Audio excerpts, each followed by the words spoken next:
Welcome to another episode of the Harder to Breathe podcast. I'm your host, Ryan Dusick. I was the founding drummer of Maroon 5, but I'm now a registered therapist, author, coach, speaker, and mental health advocate. With me, as always, is my co-host, Duck Maillard. How you doing, Duck? Hey, buddy. Rye guy. I was thinking about that. Like, I'm going to call him Rye guy. How'd that go over? Was that natural? Did it feel cool?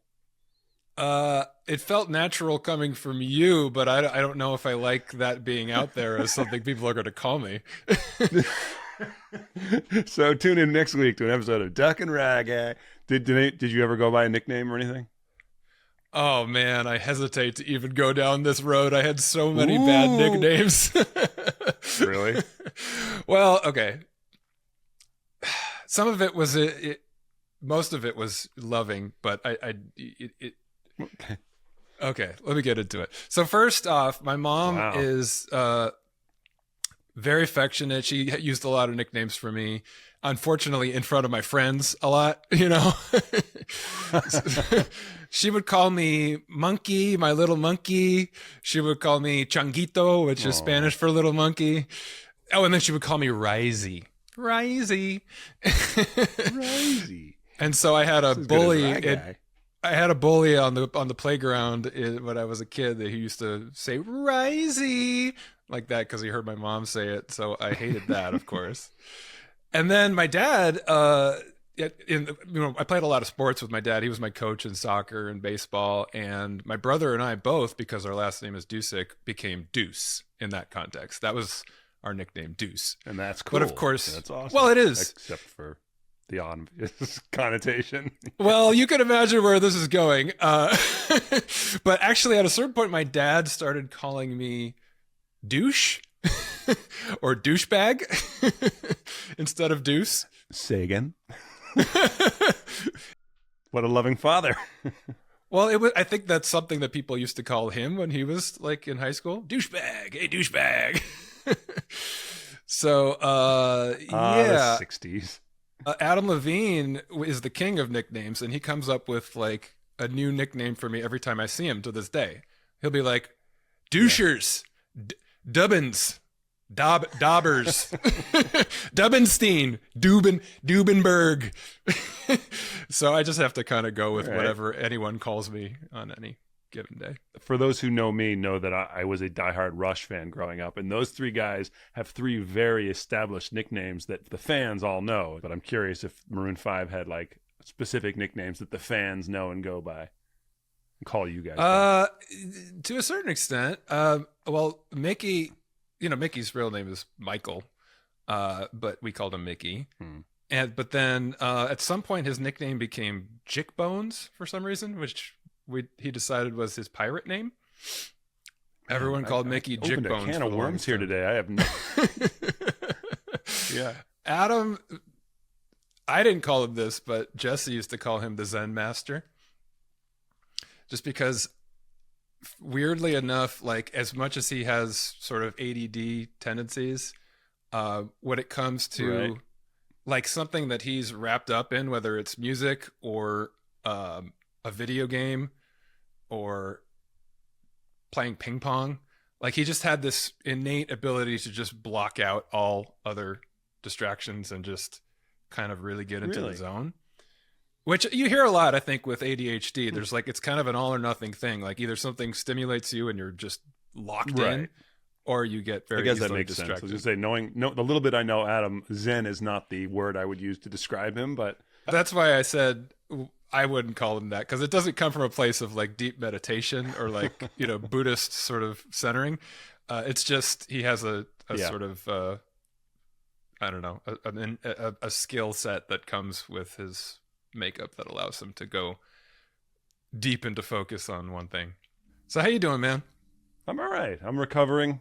For those of you who listened to last week's episode, or I don't know when it aired, but I had COVID last week, and boy, I'm recovering from it. And it's my first time, and I was thinking about the parallels of someone who's going through a mental health crisis, and you can be supportive and sympathetic, but until you've gone through it and kind of know what a person has gone through, you can't really know what it's like, And so I've heard about COVID for 4 years, of course, and I've been supportive and super, pro-vaccine and stuff, obviously, but like never experienced it. And now this week I've got it and I've recovered, but I'm like a little bit like cobwebs in my head, and I'm really tired at the end of the day and things like that.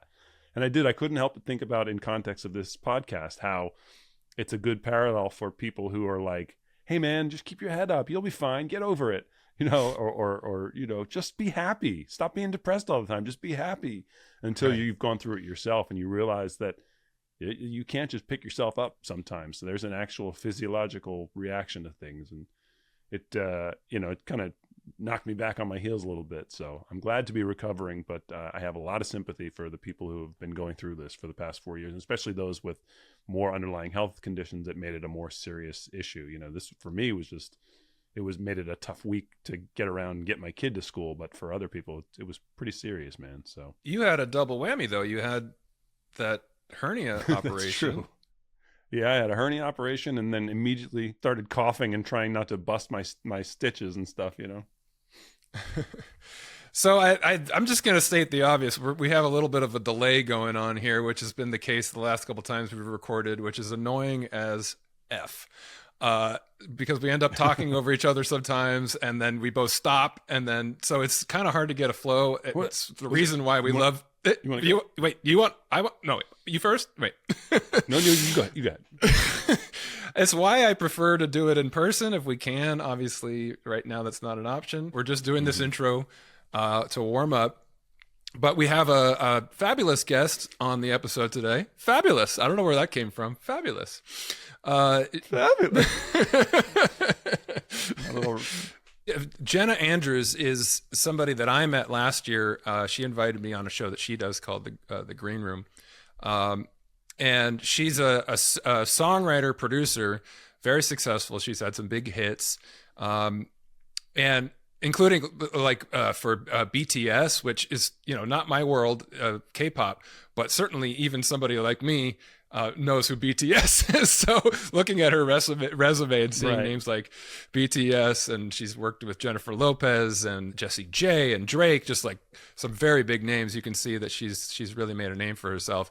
But she was a performer herself before she kind of went behind the desk and became the producer, songwriter. And she recently moved to Nashville. I want to ask her about that. But she's been really open about some of her mental health struggles and issues she had coming up as a performer and dealing with the pressures of that. So we want to get into that with her. So anyway, we're going to dive into that in just a minute. Is there anything else you want to talk about before we just jump into the interview, Doug? No, I mean, I love yet another example of a person who, and she achieved, like you say, some real success as a singer and performer of her own. But someone who said, there's this, lateral move, or maybe it's a step up for her that was like, this may be not the path I was going to take, but, now to see the success that she's achieved as a producer and songwriter. So, it's a theme that we always see coming up on our show specifically, is people who just kind of, don't lament the way their career may change or may not go the way they think it's going to go, and it could end up leading you down a path that could open up an entirely new world of doors, just like you. So I have a question that it doesn't have anything to do with our guest, and I swear to my family that it doesn't have anything to do with them. So don't worry, guys. I love you.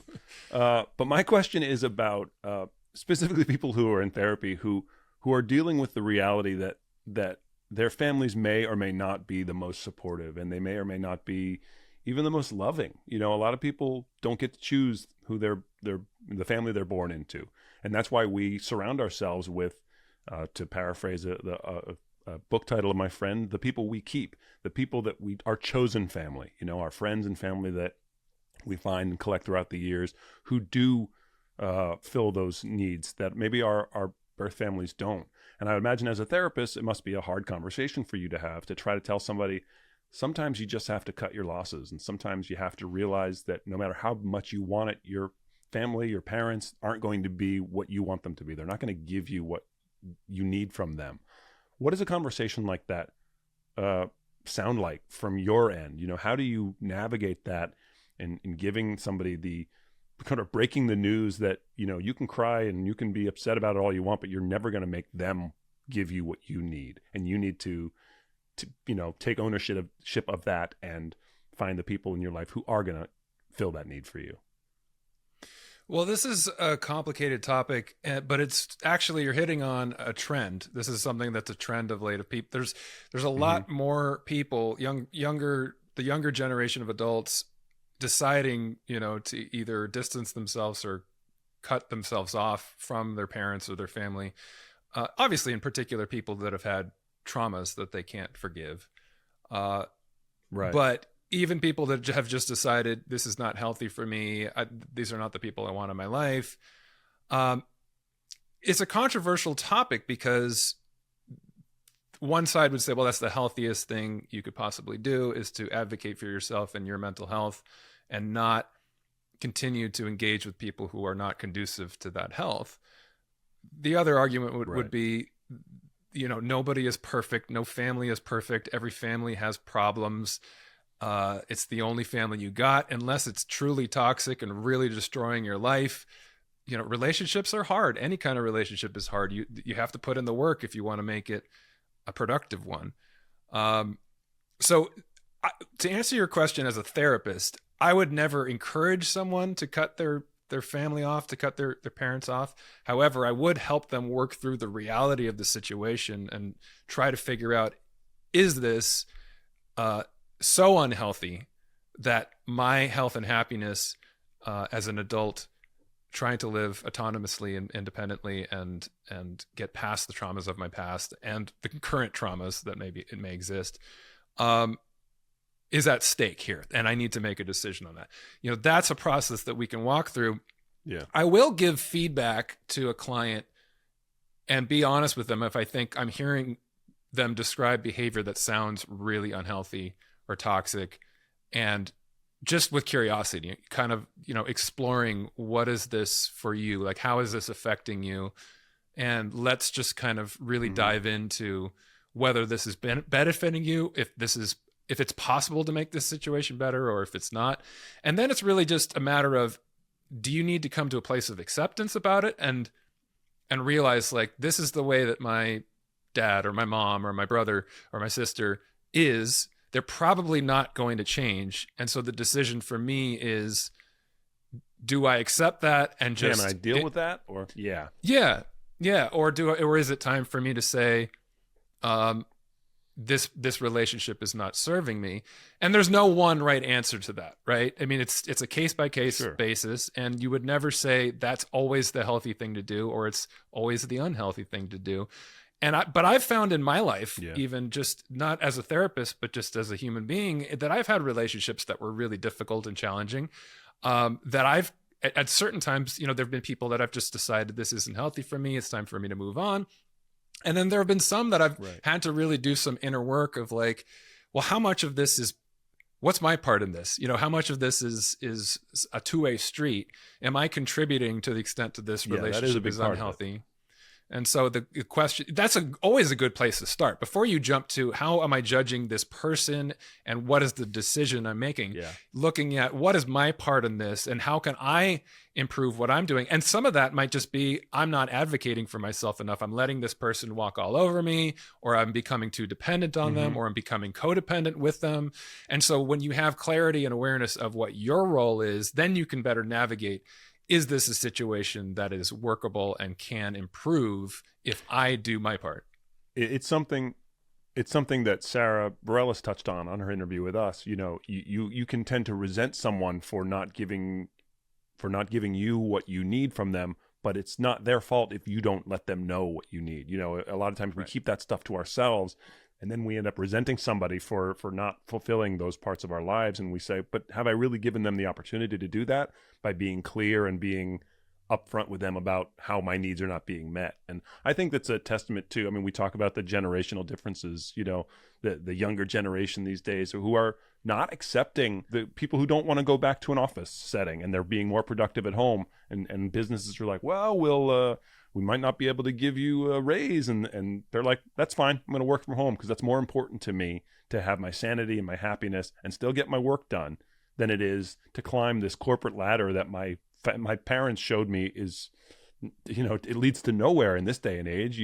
No one's owed anything in a career. And so I applaud people who have the willingness and the vision to see that, hey, this isn't healthy for me, and my mental health is paramount, and I need to make the decisions that are going to lead to a better, to living in a better place. So yeah, that was what I was expecting from you, and that was the answer I was hoping to hear. I will give one caveat though, because I think that there is also a trend, and you see this. Well, I hate to just look at pop psychology on social media and say it's a trend, because we don't know how much these things are actually occurring. They look like they're happening a lot because something becomes prominent in a dialogue online, and it seems omnipresent. But the other trend that I've noticed is a lot of people just deciding that somebody else in their life is toxic and they're the problem, and just pushing everything off to that person. My partner is toxic, my friend is toxic, I'm cutting them out of my life. Whereas we all have work to do. And that may be the case. That's not to say that this person in your life isn't toxic and that you should probably move on. I'm just saying it can be a scapegoat. It can be sort of a projection. And so I think that has become a popular way to sort of not take responsibility for the ways in which you may be toxic. And so the first step is always to look inward with curiosity and to find awareness of what's going on for you, because you always have a role. Even if this person is a problematic person, you chose to invite that person into your life. So let's look at that decision and why you were attracted to that in the first place. And with family, you didn't choose. Obviously, you were born into your family, so that's a different situation. But again, I think the good advice as a starting point for all of this is just that inward kind of curiosity and compassion for self to grow, and then to decide, are the people around me, helping me grow? Are they fostering that relationship I have with myself, or are they getting in the way of that? And then you have a decision to make. Yeah. Beautiful. All right. So let's get to our interview, and let's see what toxic people she has in her life. Well, I'll be interested to see, because she's made a big life move moving from LA to Nashville. So we'll see what her life looks like now. We'll dive into the history behind all of that. It should be an interesting conversation. So without further ado, here's our conversation with songwriter producer Jenna Andrews on the Harder to Breathe podcast.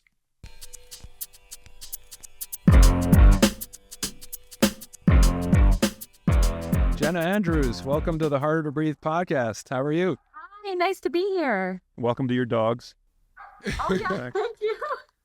I know, she'll stop barking. Oh, it's okay. I'll get them to leave in a second. How are you guys? Doing well.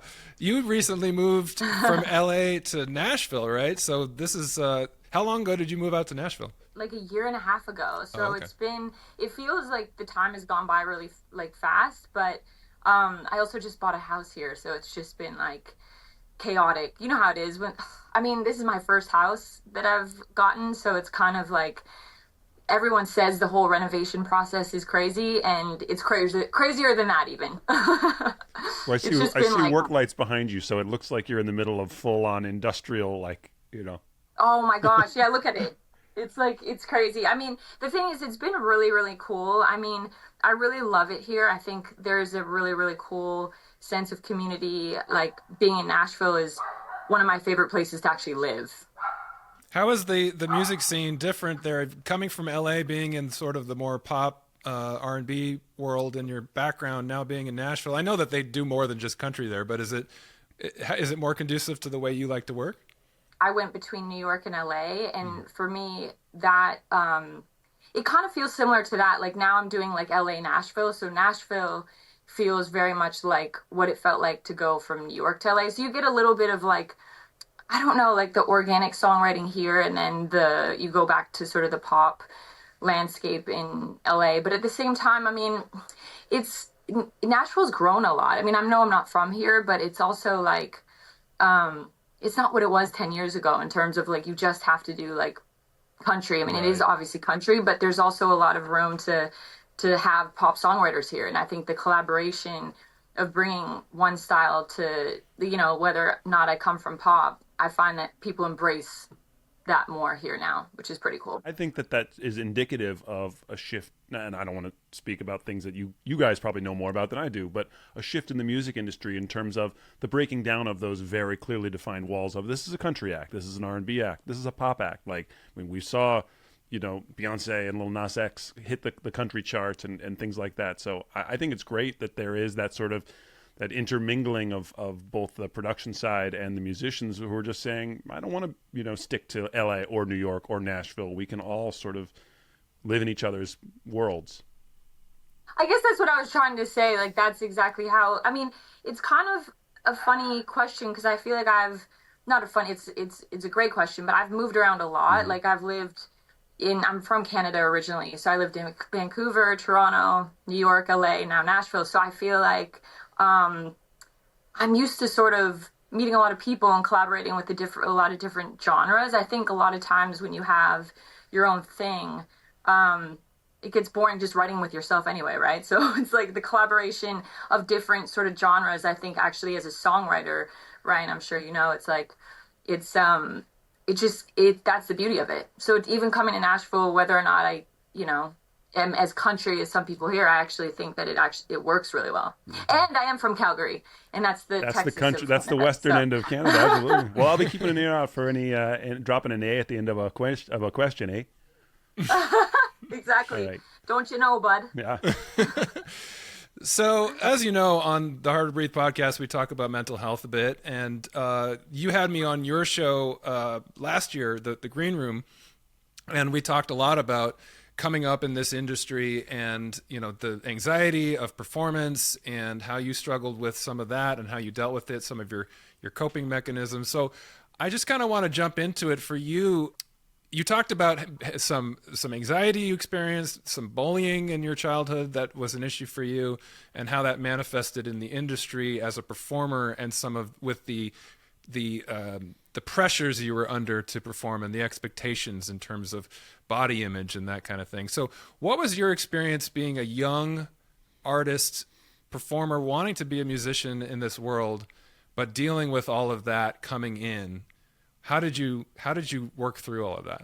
Very interesting question. I don't know that I ever necessarily knew that I was working through it as I was working through it. I think that music is, and this is not to sound cliche or anything like that, because sometimes I feel like it might sound that way. But to be honest, I think music did really help me, especially graduating high school and having such a passion and really being able to focus my energy on something else. So I do think that really helped, because I think that whether you have all these insecurities, like you said, like the body image stuff, and obviously like high levels of anxiety and pressure, I think it was, without me knowing, I was placing the anxiety, but using it and manifesting it in a good way. But I don't know if I was actually cognizant of knowing I was doing that. But now, as I've grown up, I realized that I was doing that. Because anxiety isn't necessarily always a bad thing. It can be a great thing too, right? So to me, I really think as I was going through it, I realized it actually helped me become more of a hustler, I would say. And in that, in achieving certain things, not even like accolades or anything, but even just being able to move out on my own and go play open mics and feeling independent and being able to play the music I loved and make my first record. It was like soul food. So I love the concept of using anxiety as sort of a divining rod of the way you should be going. I mean, we've talked about it a lot on the show, where the places where you're most anxious or most fearful are usually the places where the most growth happens. And right. So if you're doing something that is really stirring up those feelings in you, it's probably a good indicator that it's an exciting and as long as it's not harmful, it's a place maybe you should be heading and forcing yourself to try and stretch your legs. So I love that concept of not necessarily running away from anxiety all the time, using it as an indicator that, hey, this is something that's worth doing, even if it's a little bit scary. Well, yeah, it's just the same thing as performance anxiety, right? Like, there's something about that adrenaline rush that makes you perform better a lot. So you have to think of it when it comes down to real life and like sessions and any like interactment or with like people or whatever. I feel like it's I don't know, like sometimes that good nervousness brings out weird quirks that help you relate to people. Yeah.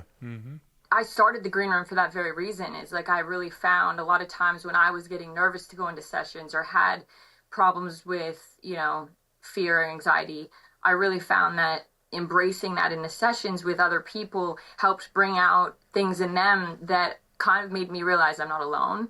And so in that sense, it's like worth putting yourself out there and being like, listen, I'm feeling like, whether or not you're not feeling yourself or you're going to have a panic. I literally had a panic attack in a session one time and it was so embarrassing. But then come to find out, the producer told me that he had years of dealing with that himself. And I wouldn't have found that out had I not gone through that. And that was actually a really good learning lesson for me. And I think it just always helps the song get better anyway. So it's just, I've always kind of used that as like my superpower.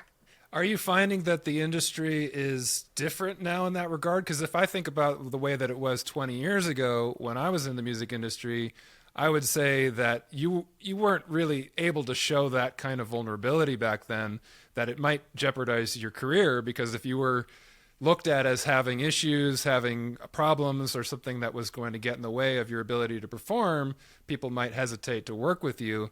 So I noticed in looking through this stuff about you online that you're mentoring some of the people that you're working with, in particular young women who are coming up in the industry, about how to kind of work through this stuff. Are you finding that the industry is different today, and is that something that you're wanting to be a part of? Even in the last 10 years, I feel like it's different. It's obviously more embraced. I do think that people are paying more attention, but I don't think that the stigma is gone at all. Like, I think that we're still really, it's really important that as many people put their voices out there and make it, something that people should pay attention to, right? You can't say that it's gone, because I constantly bring up certain things, like where if you're a new artist and you go into a session and or a meeting, let's say, and you have a breakdown, is there a chance, especially as a female artist, that maybe she can't take it or she's weak or things like that? Of course that still happens. And even as an executive, we talk about this too. Not to just make that about women, obviously men deal with it in different ways, right? But just from a female perspective, in being a female myself, I do think that those things exist, though. You can't say that they don't, but I think that it feels so much better, and I do think there's a lot of growth. Mm-hmm.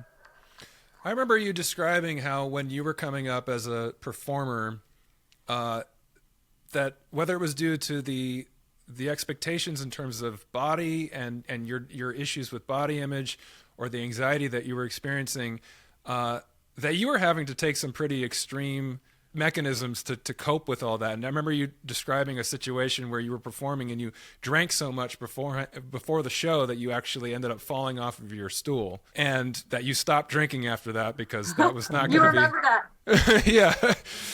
So I wonder, what do you wish that you had received at that time that would have helped you going into that sort of lion's den and having to be under that pressure that you didn't have at that time? What would have been helpful for you at that phase of your life?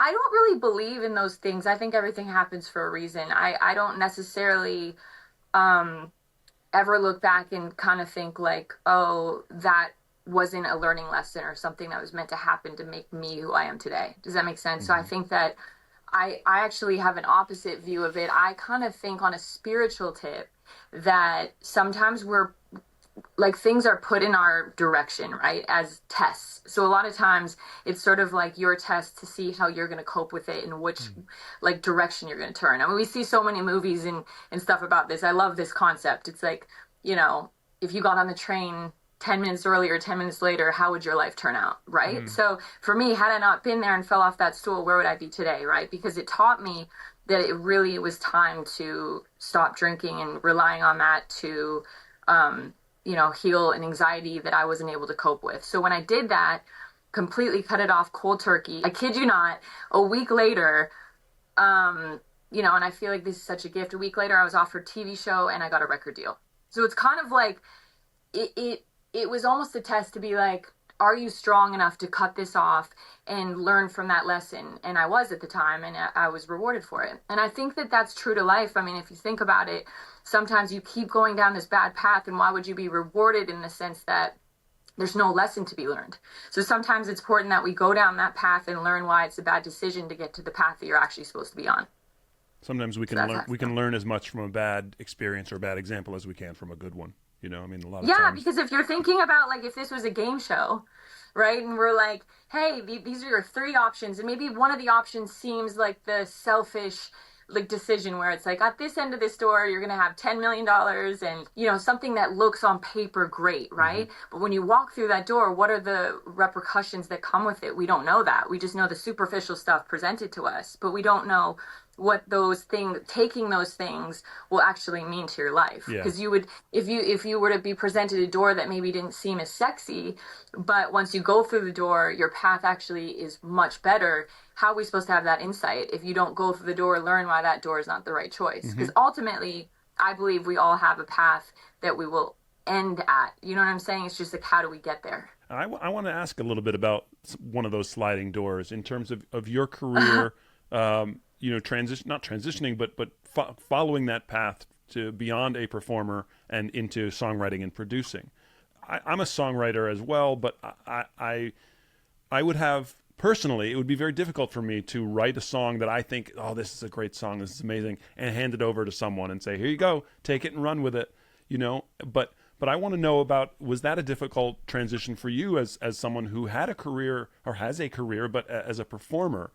But to shift that focus on to lifting up someone else and saying, here, let me help you create this and let you take it from here and run. Was that a difficult transition? Was that painful? Was it tough for you to sort of let go of that part of your career, or are you comfortable and did you see that your career blossom in that way and it was a positive choice?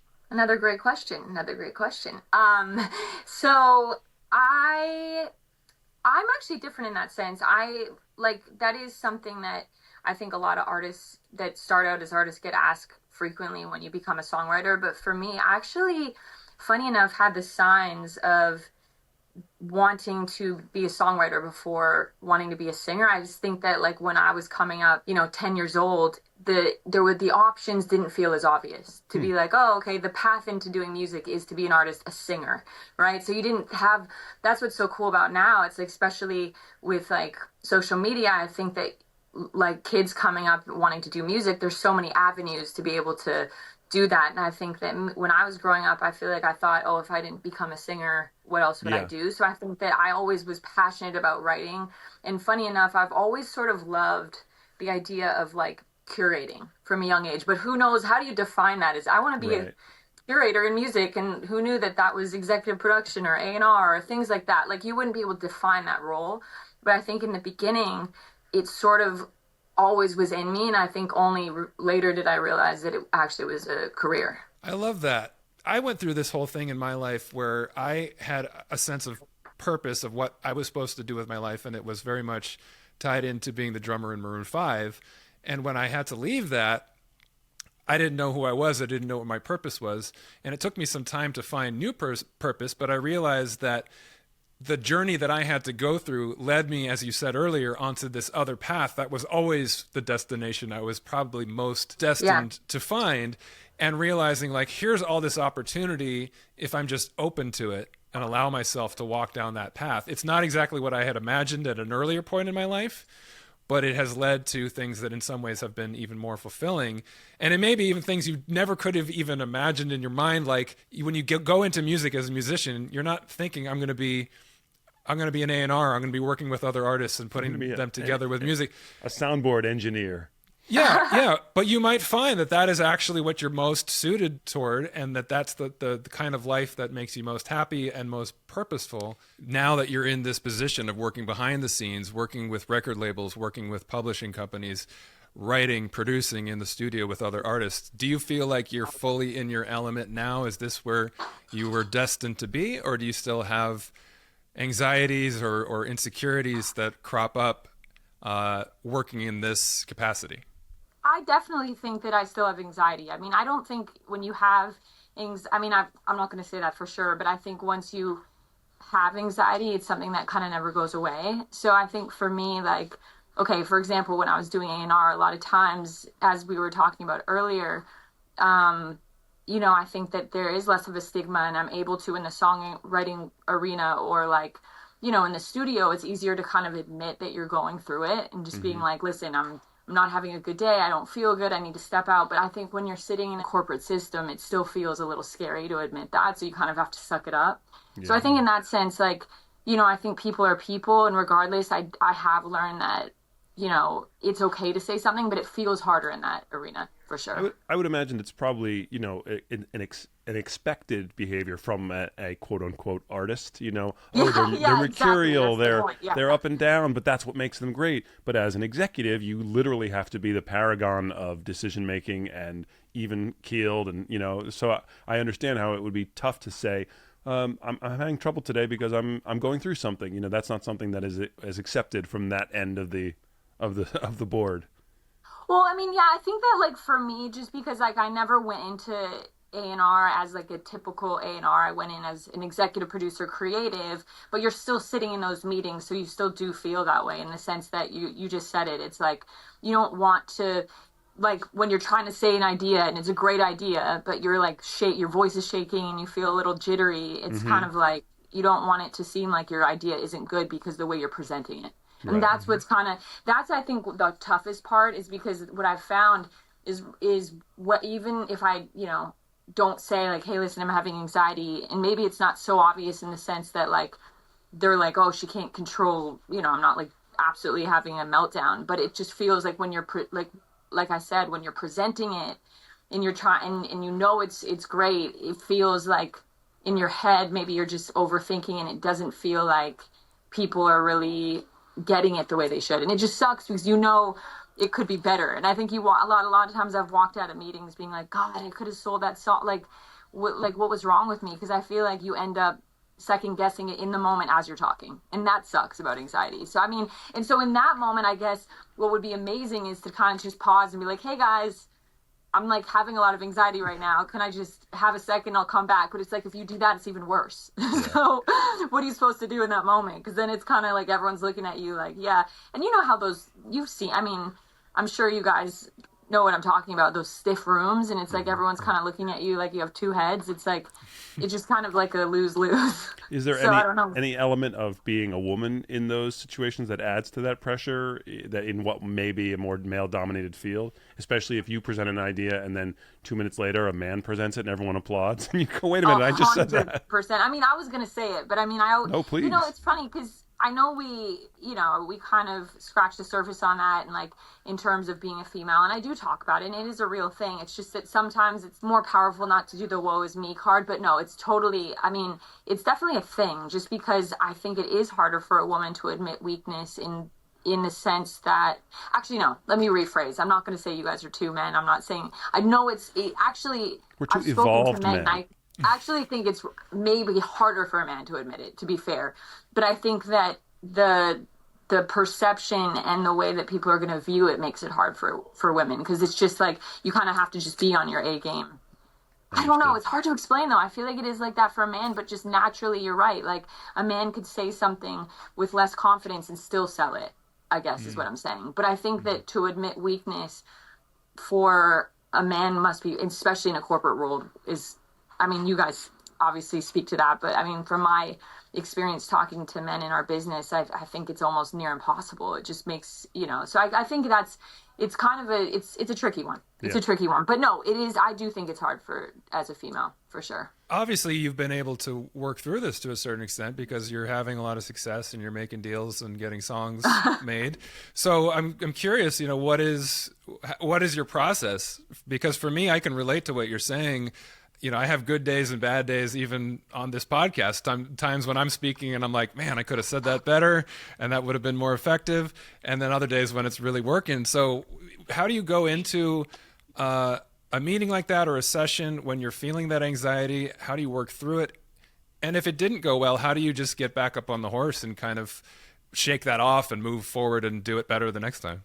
I feel like it's just something I've been doing my whole life, so I'm kind of used to just being able to get back on that horse. So a couple answers, I guess, to those questions would be like, I think in a circumstance of like, being across a project and not necessarily just being the songwriter, but also like having your opinions come through to a bigger team. And if, you know, one of those things happen, I think that like the thing for me is just not really like settling on that one day being like so final. I think you can come back and present it again, and then it sucks in the moment and it's not fun to go through, but I don't think it actually like ultimately will change the course of events that happen, in my experience. That's a good thing to remember. I think whatever industry you're working in, if you have good ideas, if you have done the work and you're prepared, whether or not you're at your best is not going to be the defining feature as to whether you have success or not. You know, if you're working what you do and you have confidence in yourself, you can have an off day, you can have a day where you're feeling anxious, and that's not necessarily the end of the line for it, right? You can work through it, you can work, and the next day is another opportunity. And so, like, I like the idea that, especially as an artist, I think you can use your vulnerability as part of your process. Maybe you don't have the same sort of ability to do that if you're in a boardroom and the idea is you have to be powerful and you have to represent this strength. But even then, I think, you know, oftentimes I find that when I'm feeling most vulnerable or anxious going into like a speaking appearance or something, people aren't registering it to the same extent that I am in my body. I think that's important to remember.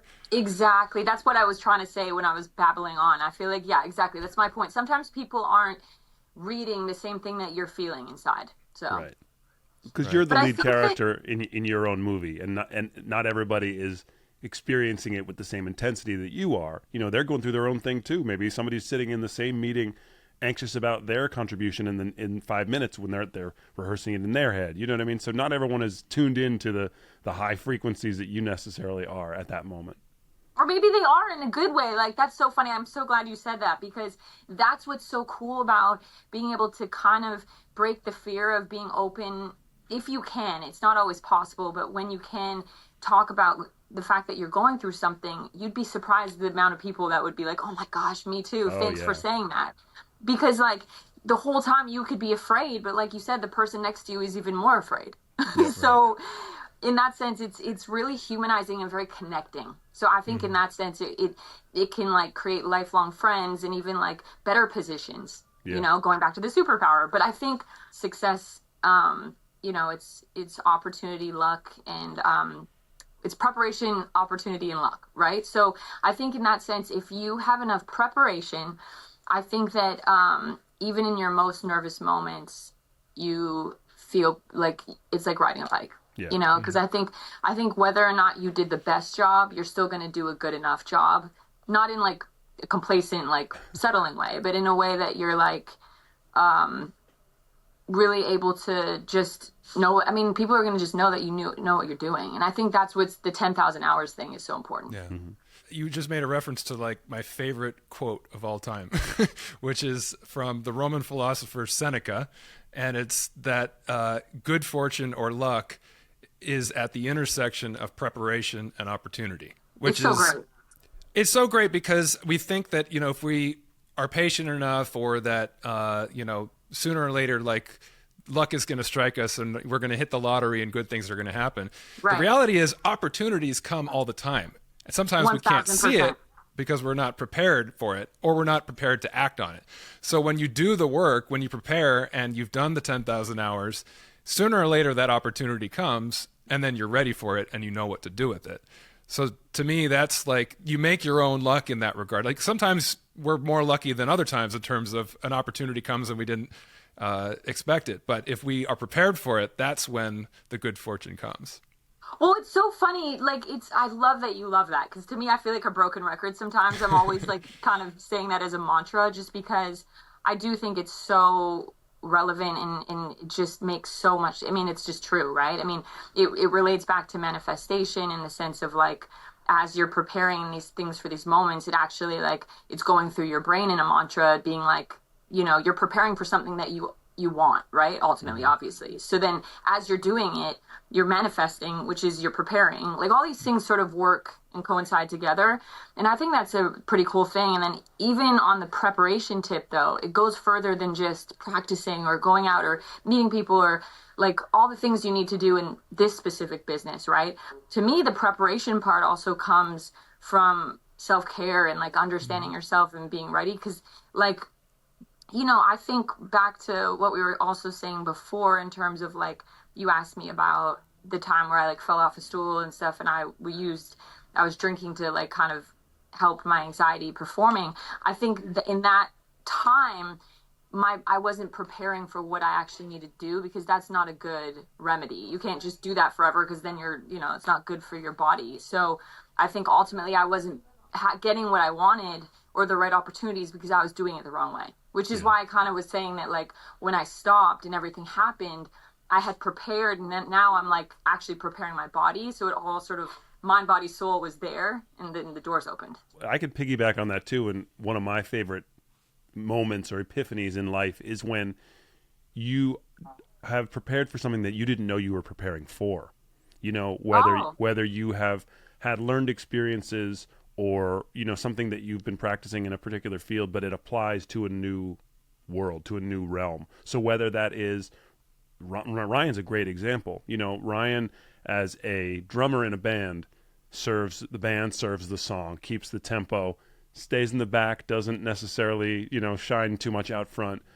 And in this, and now in this career, completely, you know, being of service and of sitting back, letting other people share their stories.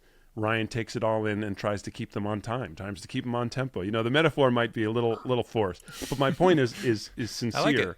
It's sincere. I love that. In that, like, such a good metaphor. Yeah, a lot of times we are preparing for things in our life and we don't realize how they're going to apply in other fields. And so whether it's, you know, I as an actor myself, to suddenly be a podcast host isn't necessarily a one-to-one comp, but I feel like all the things that I've learned how to do, whether it's speaking on mic technique or, you know, interacting with people or improv and things like that, I can now take those things and apply them here.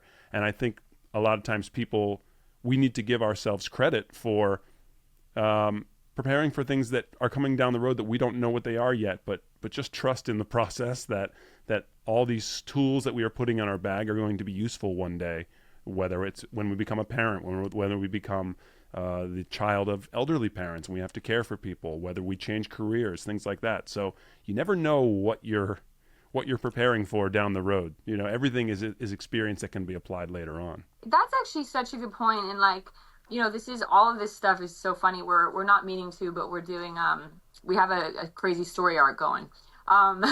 Because I think that it's interesting, because one of the first things we talked about is the fact that, you know, I think that, like, for me, I think you guys at some point were asking me, you know, did I always know that I was going to do other things besides being an artist, for example, right? So I think that's kind of what you mean, is that, like, as I went along the path, I started doing a bunch of other things and realized that, oh, this is what I really love. Or, like, I didn't even mention, but I actually went to journalism broadcast school for a couple of years.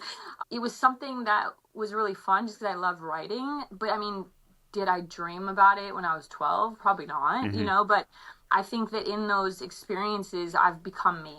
And I do believe that it's something, again, back to what we were saying, is like, you know, sometimes we don't know, we're not in control of our final destination, but it's already planned for us. I mean, that's what I think. So I think that, like, you know, we may not know why we're preparing for certain things, but the path is already outlined for us. We're just, you know, learning how to walk on it. So as long as it's not the movie's final destination, because we don't want to end up that way.